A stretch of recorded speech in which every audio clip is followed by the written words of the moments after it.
अस्सलामुअलैकुम जी प्यारे की हाल है तुहाडा मैं आबज़िया ते तुसीं साडे नाल जुड़े हो वेख पंजाब टीवी दे राहीं मित्रों प्यारे असीं अज पंजाबी कॉन्फ्रेंस ते आए हैं जिहड़ी वर्ल्ड पंजाबी कॉन्फ्रेंस है और इहदे विच इंडिया तो भी साडे मित्र प्यारे आए ने पंजाबी बोलण वाले पंजाबी नाल प्यार करन वाले पंजाबी दा प्रचार करन वाले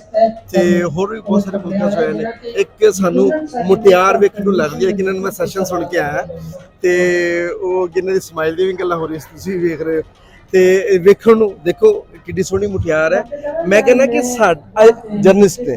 साडे जर्नलिस्ट जिहड़े ने वो शायद समझदे कि तुसीं अगर पेंट टाई लाई है तो फिर तुसीं जर्नलिस्ट विच आ सकदे हो या तुसीं कोई विंगे सीधे ज मूंह करके उर्दू या इंग्लिश दे अल्फाज इस्तेमाल करदे हो फिर तुसीं जर्नलिस्ट कंसीडर कीते जांदे हो ते इत्थे तुसीं देखो कि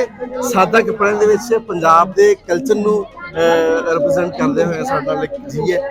ਅਸੀਂ ਤੁਹਾਨੂੰ ਜੀ ਨੂੰ ਕਹਿੰਦੇ ਜੀ ਸ਼ੁਕਰੀਆ ਬਹੁਤ ਬਹੁਤ ਮਿਹਰਬਾਨੀ ਤੇ ਤੁਸੀਂ ਤੁਹਾਨੂੰ ਕਿਵੇਂ ਲੱਗਾ ਇੱਥੇ ਤੁਹਾਨੂੰ ਆ ਕੇ ਤੁਸੀਂ ਲਾਹੌਰ ਪਹਿਲੀ ਵਾਰ ਆਏ ਹੋ ਜੀ ਤੇ ਤੁਹਾਨੂੰ ਇੱਥੋਂ ਦਾ এনवायरमेंट ਪੰਜਾਬ ਉਹੀ ਪੰਜਾਬ ਲੱਗਦਾ ਹੈ ਜਿਵੇਂ ਉਧਰ ਮੈਨੂੰ ਇਹ ਲੱਗਿਆ ਵੀ ਮੈਂ ਆਪਦੇ ਇੱਕ ਘਰ ਚ ਉੱਠ ਕੇ ਤੇ ਦੂਸਰੇ ਘਰ ਚ ਆ ਗਈ ਕੋਈ ਫਰਕ ਨਹੀਂ ਹੈ ਉਹ ਜਿਵੇਂ ਨਾਨਕੇ ਦਾਦਕੇ ਜਾਣ ਦਾ ਚਾਹ ਹੁੰਦਾ ਪਹਿਲਾਂ ਹੁੰਦਾ ਸੀ ਵੀ ਲੋਕਾਂ ਦੇ ਇਕੱਠੇ ਪਰਿਵਾਰ ਹੁੰਦੇ ਸੀ ਹੁਣ ਤਾਂ ਦਾਦਕੇ ਵੀ ਜਾਂਦੇ ਨੇ ਨਿਆਣੇ ਛੁੱਟੀਆਂ ਦੇ ਵਿੱਚ ਰਿਵਾਜ ਬਦਲ ਗਏ ਨੇ ਪਰ ਮੈਨੂੰ ਇਹੀ ਲੱਗਿਆ ਵੀ ਮੈਂ ਜਿਵੇਂ ਆਪਣੇ ਨਾਨਕਿਆਂ ਦੇ ਦਾਦਕਿਆਂ ਦੇ ਆਈ ਆ ਤੇ ਓਨਾ ਹੀ ਪਿਆਰ ਹੈ ਮੈਨੂੰ ਤੇ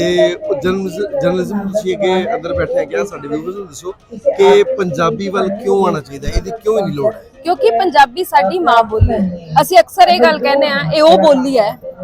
ਜਿਹਦੇ ਚ ਮੈਂ ਲੋਰੀਆਂ ਸੁਣੀਆਂ ਨੇ ਤੇ ਜਿਹਦੇ ਚ ਮੇਰੇ ਵੈਣ ਪੈਣੇ ਇਹ ਤਾਂ ਨਹੀਂ ਹੈ ਵੀ ਅਸੀਂ ਜਿਹੜੀ ਸਾਡੀ ਲੋਰੀ ਆ ਉਹ ਕਿਸੇ ਹੋਰ ਭਾਸ਼ਾ 'ਚ ਹੋ ਗਈ ਜਾਂ ਵੈਣ ਕਿਸੇ ਹੋਰ ਭਾਸ਼ਾ 'ਚ ਪੈਣਗੇ ਅਸੀਂ ਪੰਜਾਬੀ ਦਾ ਦਿੱਤਾ ਖਾਂਦੇ ਆ ਤੇ ਰਹਿੰਦੀ ਦੁਨੀਆ ਤੱਕ ਖਾਂਦੇ ਰਵਾਂਗੇ ਅਸੀਂ ਪੰਜਾਬੀ ਮਾਂ ਬੋਲੀ ਦੀ ਸੇਵਾ ਨਹੀਂ ਕਰ ਰਹੇ ਮਾਂ ਬੋਲੀ ਸਾਡੀ ਸੇਵਾ ਕਰਦੀ ਹੈ ਕਿਉਂਕਿ ਇਹਦਾ ਦਿੱਤਾ ਅਸੀਂ ਖਾਂਦੇ ਆ ਪਹਿਨਦੇ ਆ ਹੰਢਾ ਰਹੇ ਆ ਬਹੁਤ ਵਧੀਆ ਗੱਲ ਹੈ ਤੇ ਸਾਡੀ ਜਿਹੜੀ ਅਗਲੀ ਪੀੜ੍ਹੀ ਕਿਉਂਕਿ ਲਹਿੰਦੇ ਪੰਜਾਬ ਥੋੜਾ ਕੰਪਲੈਕਸ ਫੀਲ ਕਰਦੇ ਨੇ ਚੜ੍ਹਦੇ ਪੰਜਾਬ ਬਹੁਤ ਕੰਮ ਕੀਤਾ ਹੈ ਤੁਸੀਂ ਸਾਨੂੰ ਜ਼ਰਾ ਦੱਸੋ ਕਿ ਤੁਸੀਂ ਕਿਵੇਂ ਰੂਟ ਲੈਵਲ ਤੋਂ ਲੈ ਕੇ ਤੁਰੇ ਹੋ ਤੁਸੀਂ ਬੱਚਿਆਂ ਵਾਸਤੇ ਕੋਈ ਕਹਾਣੀਆਂ ਜਾਂ ਬੱਚਿਆਂ ਵਾਸਤੇ ਕੋਈ ਚੀਜ਼ਾਂ ਲੈ ਕੇ ਤੁਰੇ ਹੋ ਫਿਰ ਉਹ ਕਿਉਂਕਿ 20-25 ਸਾਲ ਦਾ ਜਿਹੜਾ ਅਰਸਾ ਹੈ ਨਾ ਕਮ ਸੇ ਕਮ 2 ਦਹਾਈਆਂ ਤੋਂ ਲੱਗੀਆਂ ਨੇ ਇਸ ਸਟੇਜ ਤੇ ਆਉਂਦੇ ਹੋਏ ਤੇ ਸਾਡੇ ਲਹਿੰਦੇ ਪੰਜਾਬ ਵਾਲੇ ਜਿਹੜੇ ਪੰਜਾਬ ਦੇ ਵਾਸੀ ਨੇ ਜਿਹੜੇ ਕੰਪਲੈਕਸ ਤੋਂ ਬਾਹਰ ਨਿਕਲਦੇ ਪਏ ਉਹਨਾਂ ਨੂੰ ਤੁਸੀਂ ਕੀ ਕਹਿਣਾ ਚਾਹੋਗੇ ਦੇਖੋ ਗੱਲ ਇਹ ਹੈ ਵੀ ਸਭ ਤੋਂ ਪਹਿਲਾਂ ਤਾਂ ਸਾਨੂੰ ਕਦਰ ਕਰਨੀ ਪੈਂਦੀ ਕਿਸੇ ਭਾਸ਼ਾ ਨੂੰ ਸਾਨੂੰ ਸਿੱਖਣਾ ਪੈਂਦਾ ਜੇ ਮੈਂ ਕਹਾਂ ਮੈਂ ਫ੍ਰੈਂਚ ਸਿੱਖਣੀ ਹੈ ਮੈਂ ਅੰਗਰੇਜ਼ੀ ਸਿੱਖਣੀ ਹੈ ਤੇ ਉਹਦੇ ਲਈ ਮੈਨੂੰ ਮਿਹਨਤ ਕਰਨੀ ਪਏਗੀ ਪਰ ਇਹ ਉਹ ਬੋਲੀ ਹੈ ਜਿਹੜੀ ਤਾਂ ਮੈਨੂੰ ਗੁੜਤੀ ਚ ਮਿਲੀ ਹੈ ਨਾ ਮੈਨੂੰ ਜੰਮਦੇ ਹੀ ਮੈਂ ਇਹ ਬੋਲੀ ਅੱਖਰਾਂ ਦਾ ਵੀ ਢੇਰ ਲੱਗਾ ਨਾ ਹਾਂ ਤੇ ਸਾਡੇ ਕੋਲ ਕਿੱਡੀ ਵੋਕੈਬਲਰੀ ਹੈ ਔਰ ਸਭ ਤੋਂ ਵੱਡੀ ਗੱਲ ਹੈ ਮੈਂ ਇਹ ਮੰਨਦੀ ਹਾਂ ਜਿਹੜਾ ਬੰਦਾ ਪੰਜਾਬੀ ਬੋਲ ਸਕਦਾ ਉਹ ਕਿਸੇ ਵੀ ਭਾਸ਼ਾ ਨੂੰ ਬੋਲ ਸਕਦਾ ਕਿਉਂਕਿ ਸਾਡੇ ਕੋਲ ਹਰ ਇੱਕ ਸਾਊਂਡ ਹੈ ਹਰ ਇੱਕ ਅੱਖਰ ਹੈ ਅਸੀਂ ਹਰ ਚੀਜ਼ ਨੂੰ ਪੰਜਾਬੀ ਚ ਬਿਹਤਰੀਨ ਤਰੀਕੇ ਦੇ ਨਾਲ ਪੇਸ਼ ਕਰ ਸਕਦੇ ਹਾਂ ਆਪਣੀਆਂ ਭਾਵਨਾਵਾਂ ਨੂੰ ਬਿਹਤਰੀਨ ਤਰੀਕੇ ਨਾਲ ਪੇਸ਼ ਕਰ ਸਕਦੇ ਹਾਂ ਸ਼ੁਰੂਆਤ ਸਾਨੂੰ ਘਰ ਤੋਂ ਕਰਨੀ ਪਊਗੀ ਜੇਕਰ ਮਾਂ-ਬਾਪ ਇਹ ਸੋਚਣਗੇ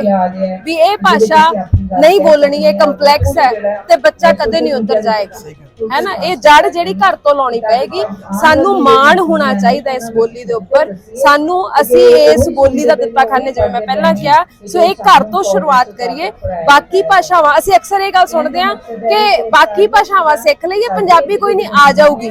ਪਰ ਮੈਂ ਇਹ ਮੰਨਦੀ ਹਾਂ ਵੀ ਆਪਾਂ ਪੰਜਾਬੀ ਚੰਗੀ ਤਰ੍ਹਾਂ ਸਿੱਖ ਲਈਏ ਤਾਂ ਬਾਕੀ ਭਾਸ਼ਾਵਾਂ ਆ ਜਾਣਗੀਆਂ ਸਾਨੂੰ ਇਹ ਸਿੱਖਣੀ ਪਊਗੀ ਘਰੋਂ ਸ਼ੁਰੂਆਤ ਕਰੀਏ ਬਹੁਤ ਸ਼ੁਕਰੀਆ ਜੀ ਤੁਹਾਡਾ ਧੰਨਵਾਦ ਔਰ ਤੁਹਾਨੂੰ ਇੱਕ ਵਾਰ ਫਿਰ ਜੀ ਆਇਆਂ ਨੂੰ thank you so much thank you ਸ਼ੁਕਰੀਆ बहुत बहुत शुक्रिया।